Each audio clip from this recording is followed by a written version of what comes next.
Hello everybody, I'm Stuckboy and welcome to another HF scale review of the Baldwin Locomotive Works RF16 HF scale DCC fitted by Bachmann. Now that was a wordful enough, but yeah, this is an R16 by Bachmann. I managed to actually catch this on retail, a secondhand shop from a secondary shop for $75, which is honestly better than buying a Broadway's limited one. Despite those have sound in it and DCC fitted and lightings. I'm inevitably going to do that with this R16, get chipped up with lights and sound. So yeah, that'll be pretty cool. Now let's get into the model review. The model itself was in pretty good shape. I had the original box for it.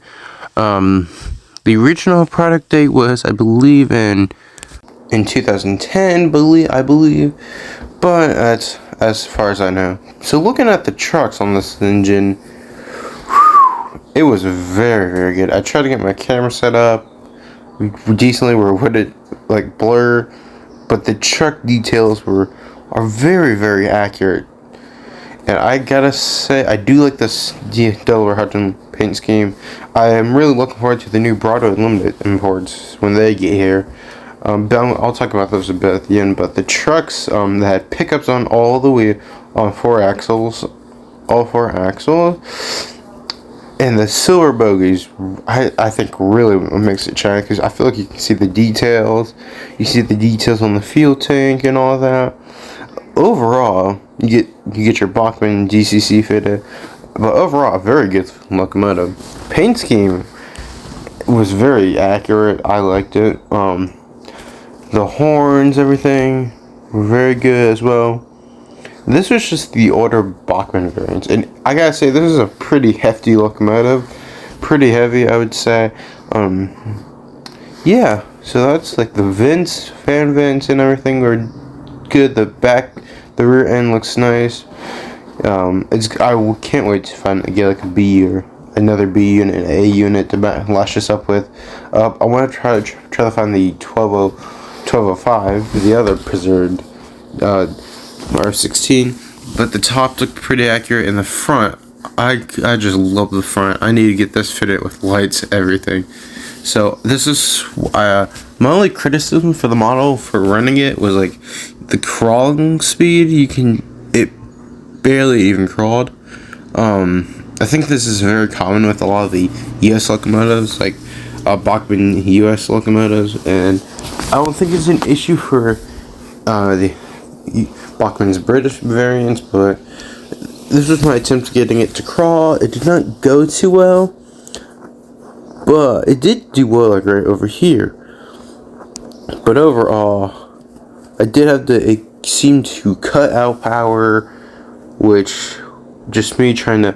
Which I was trying to use the throttle to keep it on and not off. But yeah, just basically trying to get to a crawling speed. Overall, it does have a nice speed setting. I feel like it goes relatively fast and relatively slow. I would say the only downside, if you want to do like yard movements, I don't know. It's a very difficult engine to do yard moves with. If you want to like get filming of this thing, doing yard duties, I don't know. That's just like a huge not me thing. That's my personal recommendation on that. Now, despite that, this engine ran very smoothly around the track. I did not deal with derailments unlike some of my other deals, mostly because they're a bit older. But this is it, reversing, very smooth runner. It takes curbs like a champ. It really just digs in there, which is nice. And overall, it's just a very smooth runner. I do recommend the older Bachmann locomotives because they do have like a very good like running setup. Because I'm a old Bachmann, like probably best Bachmann. Not to like crap on newer Bachmann, but I don't know, they just don't have the smooth running style that they do. I was able to go outside and get some filming of this, and despite my deck being relatively kind of crappy and like some pieces of wood being popped up, it was able to like take the track, even though like the track was not as flat on a flat surface, which is way better than the last set I reviewed, which I did keep on a flat surface for the Bachmann overland. I'm going to inevitably make a part 2 for that one, but that's besides that. We're focused on the RF16. Smooth runner again. That was just me running it around the loop at this part under the bit of a seat area on my deck.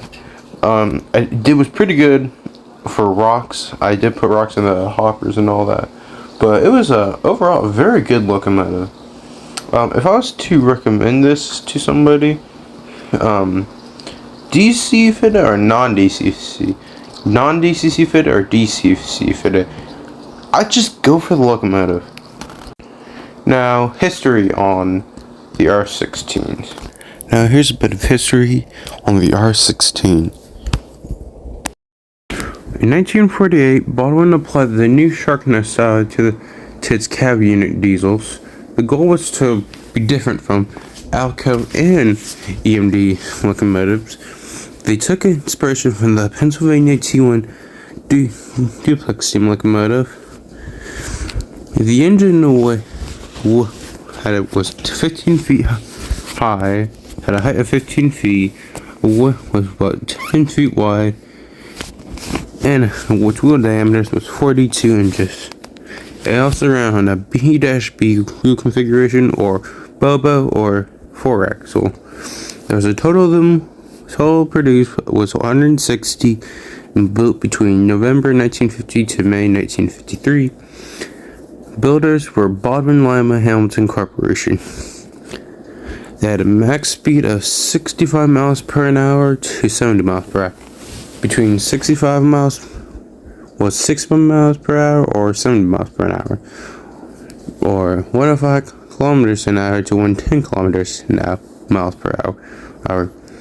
They also had their power output was 1,625, but marketed as 1,600. That attracted the effort of 48,650 pounds of force. Their major operators were the Baltimore, Ohio, Pennsylvania, New York Central Railroads, while smaller railroads like the Monongahela Railway, Delaware, Hudson, Michigan, and Escanaba, I probably butchered that, and Lake Railroad, Superior Railroad. They actually were nicknamed different between the three buyers. The Pennsylvania Railroad called them BF16s, while the New York Centrals called them DFA-8As. The official nickname given to them were Shark Noses, and they were located in North America. While Baldwin did build some for export to other countries, some in South America, and there was one preserved, so that technically makes 3, but just a different classification. They were retired between 1961 and 1967 on all 3 railroads.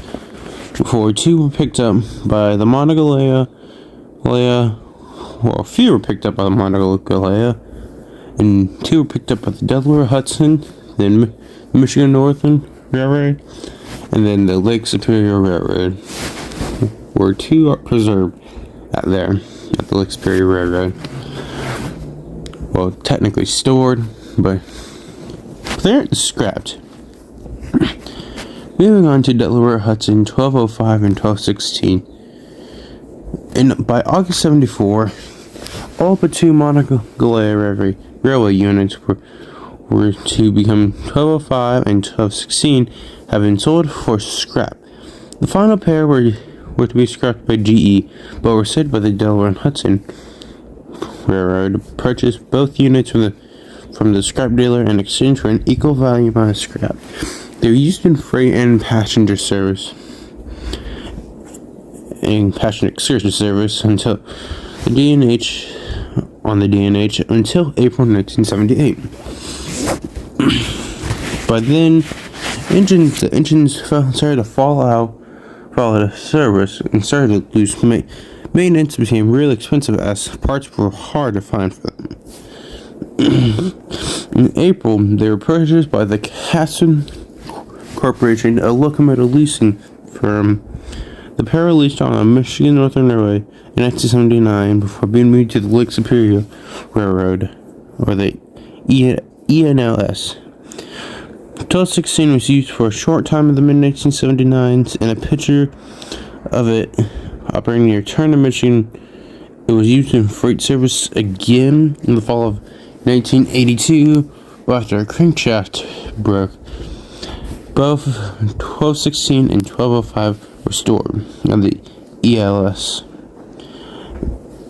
in Wells, Michigan, not available for the public. On January 10, 2020, Trade magazines reported that the surviving units were going to a museum for preservation. But in 2021, a 2021 report reviewed that a full restoration was economically unfeasible at that time. On December 2nd, 2021, ELS 1216 was moved in storage from Escanaba, Michigan to a shop at the railroad's headquarters in Wells, Michigan to free up space for a freight car cleaning at the car shop. The Baltimore had a grand total of 19 A units, 12 B units. The New York Central had 18 A units and 8 B units. The Pennsylvania Railroad had 72 A units and 3 B units. In total, that was 51 B units and 109 A units. The Pennsylvania Railroad being the most buyer side of these.